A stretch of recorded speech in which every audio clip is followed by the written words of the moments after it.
Here we have Barrel Aged, and Barrel Aged is a 16 one-hand 6-year-old by Golden Horn, and I know nothing about that sire because that's a British sire. And so this is an imported horse from Great Britain. He only has 9 career starts all over fences. He's a steeplechase horse. 7 of them were in Great Britain, and he had 2 starts since being imported to the US. Unfortunately, and is really actually not very uncommonly, he ran pretty well over the pond, and since coming to the US just has not run as well. And actually, another thing that's not totally uncommon is that what ended his racing career is a bow. And actually, he has 2 old bows. He has an old bow left front, which is pretty large, and an old bow right front, which is fairly normal size, I would say. And so this is a really lovely horse.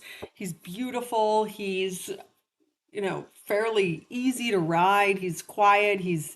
Obviously, he jumps because he's a steeplechase horse. He has all these amazing things going for him, but he has 2 old bows. And, I think if you talk to your average sport horse vet, they will tell you that outside of a racing career, which obviously he's done with his racing life, they will go on to have a successful career in any other home or career tracked.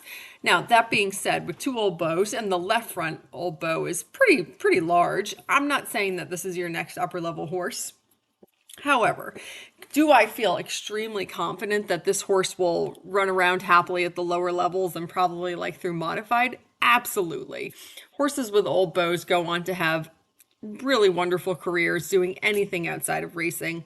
I've had more personal horses with old bows, honestly, than without old bows, which is kind of crazy when I think about it. But I just absolutely never shy away from a horse coming out of racing with a bow, and it's literally never bit me in the butt. And I've sold dozens and dozens of horses with old bows into every sort of career path that you can think of. And I have never once heard of it coming back to be a problem, as long as they go on to something outside of racing. Actually, Seven on the Rocks, one of my personal horses right now, his racing career ended with an old bow left front, and he's as good as gold. It just absolutely just is insignificant and does not matter. So, but because this horse has 2 old bows, of course he's going to be priced very reasonably on the market in the low mid 4 figures. So he's been here for a couple of days. Today was his first post-track ride. I wasn't sure if we were going to actually be videoing these rides or not today because it's just an extremely windy day. And this morning, it was windy and raining, and it just didn't seem like potentially the best day to be doing first rides. However, the rain went away and the afternoon turned out to be still windy, but much nicer with some sun shining. And so I just thought, why not get on and see what they're all about? And he was fantastic. I mean, obviously he has plenty of things to work on and he's a relatively green horse, but he has a fantastic brain. There's absolutely nothing tricky about him. His canter is absolutely lovely. The thing about his green horse thing that needs to be addressed and worked on the most is that he's out the right shoulder, and he's out the right shoulder in both directions. So it doesn't matter if you're tracking to the left or to the right, you're working on the same thing in both directions. To the left, he wants to overbend left and fall out the outside shoulder, which is of course the right shoulder. And to the right, he doesn't want to bend enough to the right, and he wants to lean on that inside shoulder, which is again the right shoulder. So when we're going to the left with him, I'm thinking about being straight or counterbend. Now, of course, he doesn't really understand what that is yet. So I'm talking to him about it. I'm trying to use the language to help him start to understand, but he doesn't really he doesn't get it yet, but that's fine. I mean, that's how these things start. You just have to start the conversation and eventually they figure it out. And when he's going to the right, of course, that's very obvious that I'm just working on trying to find some right bend, working on getting him to start to understand moving off of the right leg and just very basic lateral work, leg yielding. And so really the only way, it's kind of like learning a foreign language, which of course I don't know that I'm the best person to be talking about this because I don't know a foreign language. However, I have been in countries where they speak languages other than English. And the best way to learn these things is just to be immersed in the language. And so it's the same thing with teaching these green horses about bend or lateral work or counter bend or whatever it is. You just have to start using the language. So even though he doesn't really understand all the things I'm asking him to do yet, we just have to start the conversation. And of course, I'm going to be extremely forgiving and patient, and I don't expect him to have all the answers, but you just have to start talking. And he was so happy and willing to do that, and just had a nice, happy expression on his face the whole time we were riding.